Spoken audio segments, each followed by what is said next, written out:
welcome to the Do It All Dad Year podcast. Jokes Gen X dads understand. Dad friendly entertainment for you and me. Controlling our kids' economy can make our kids great again. My three fuss free kids, 90% of the time, are living proof of it.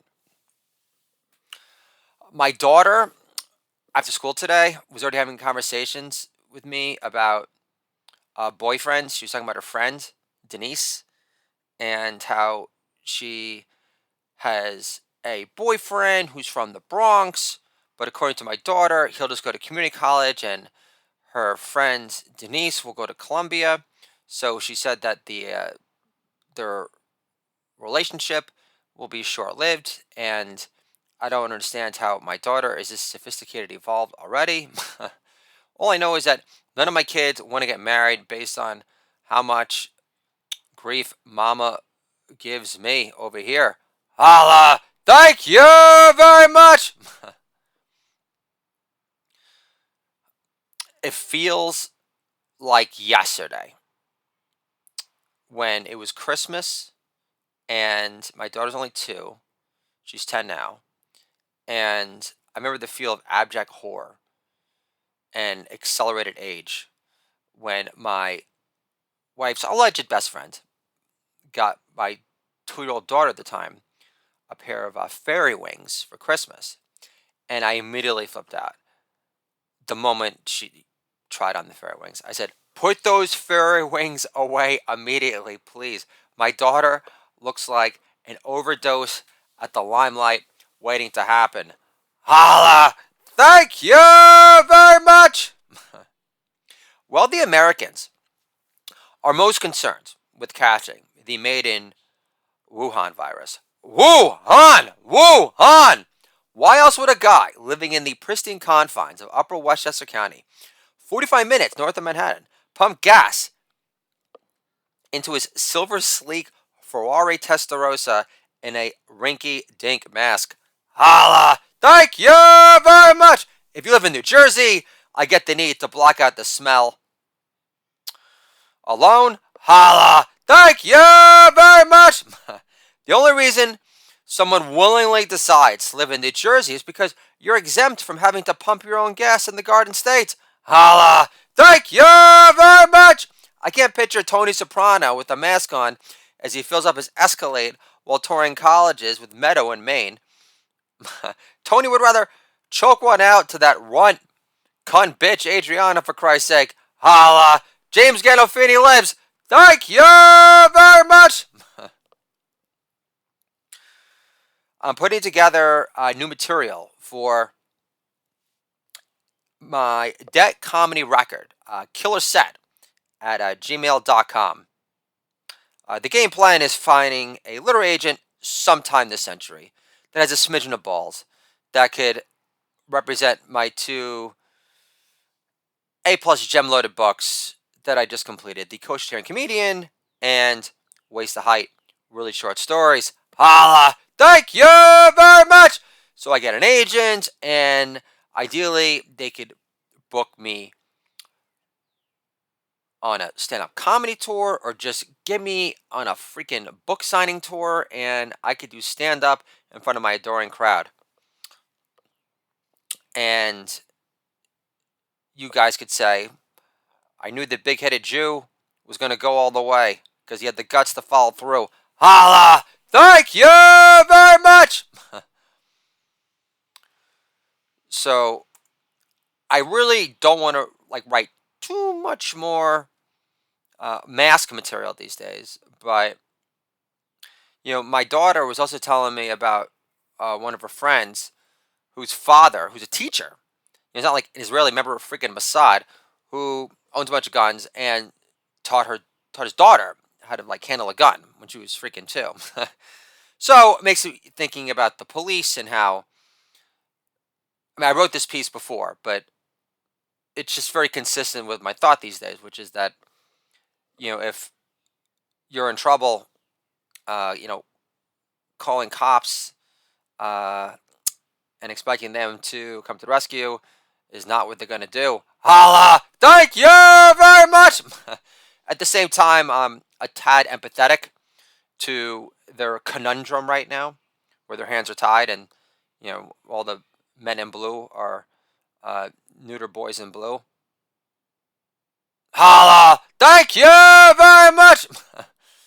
I mean, when I feel that I could take down a cop in New York City, and I've never been in like a real legitimate fight, then we've got problems, people. Holla! Thank you very much. So this piece is called "Every Day is Standing Down Day." Frank Sinatra lives. Holla! Thank you very much. How did the Twitter mob become scarier than Denzel in Training Day? I don't care how many body cameras the cop is wearing. If you try to catch a criminal on the run, resisting arrest with a high resolution body camera on, the Twitter mob will still automatically brand you a racist cracker for thinking you could outrun a black guy cranked up on crystal meth. Holla! Thank you very much! Next, you'll lose your pension, a member of Antifa or BLM will dox your home address, and the cop will be forced to accept the job as a bouncer, hired to drag out workers from cruddy office bathrooms left in Midtown Manhattan for jerking off without a mask on, as they croon in their best white southern accent, "You don't come around here no more. Tom Petty lives. Holla! Thank you very much!" What incentive is there to catch criminals on the run anymore? New York City doesn't even require bail anymore. Celebs bail out members of Antifa and BLM because they love the idea of terrorizing anyone who voted for Trump who dares to try eating al fresco in peace and quiet ever again. Holla! Thank you very much! Imagine being harassed by Antifa protesters for wearing a white polo shirt the day after Labor Day while dining al fresco on the Upper East Side. God forbid. The research analyst for Barclays Bank finally loses his temper and yells, "Fuck your charges of white privilege, Antifa. You white motherfuckers in black hoodies don't stay in jail for shit. I buy my polo shirts at the Salvation Army, just like Vampire Weekend. I also work for an English bank, so I'm obviously down with open border takeovers, mate. Holla! Thank you very much!" Cuomo blocks ICE from using the NYPD database to catch rapist criminals who don't belong in our country in the first place because Homeland Security was so weapons of mass destruction years. Holla! What Gen X dads understand. Thank you very much! But turning our cities into safe space sanctuaries for Thug Lives Matters most will make our cities great again. Holla! For preaching the gospel a long time. Thank you very much! Is it me, or are sanctuary cities the equivalent of legalized lawlessness on crack? Holla! Thank you very much! Fuck, today in New York City, you could be fined 25 grand for using hurtful language on illegal aliens, such as "no speak English." Who's translating these insults for one exactly? Now all illegal immigrants in New York, regardless of getting tested for COVID or not, get a free driver's license to vote Democrat and a hate speech translator to bankrupt Apu at a bodega in Flushing. Holla! Thank you very much! Cops have lost all incentive to catch criminals on the run, or they'll be charged with being white supremacists for refusing to take a knee, even if their fat asses require taking a breather after packing on the COVID-50 for refusing to socially distance for more donuts and carbs for the past 15 months and counting. Holla! Dice lives. Thank you very much!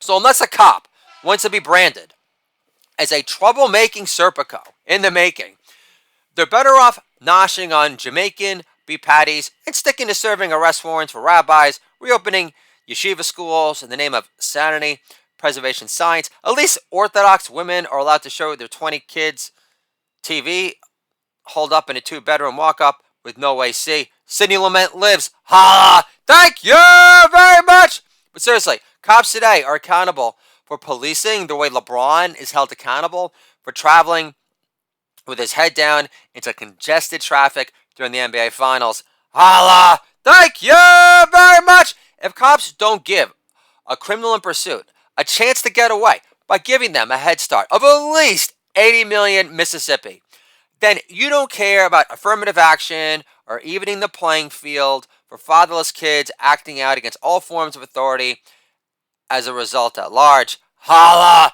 Thank you very much! Do undercover cops even exist anymore? Or is that unit of the NYPD been defunded altogether. Mask mandates make everyone look incognito these days, so what difference does it make? Hillary Hammer Time Chemicals lives! Holla! Thank you very much! If an undercover cop takes a knee, it means he's still down with wearing Nike sweatsuits no matter what. Holla! Thank you very much! Cops have so much free time on their hands these days. They're signing up for baking classes at the 92nd Street Y. They're making ravioli from scratch. At least firemen still run into the line of fire. Thank you very much! Firemen shouldn't get too attached to their hoses, especially if they're being used to cool off Antifa when they try to burn down a Marine recruitment office in Berkeley whenever the big bad Ben Shapiro is planning to give another drone-ish, excessively nasally speech on how to own Marxists. Mass says, do good, Democrats for hire. Holla! Thank you very much! Community policing, whatever that is where our country is heading. The more you see cops cruising in police cars with their masks still on, keep the mask on, cop. You don't want the FBI raiding your home to haul your ass to jail for pirated cable just so you can watch more Newsmax retrospectives on fake news charges of widespread, easily proven election fraud to commemorate Biden's first 100 days in office since the day democracy died. King Kong ain't got shit on Antifa and BLM, Mahoney. More jokes Gen X dads understand. Holla. Thank you very much.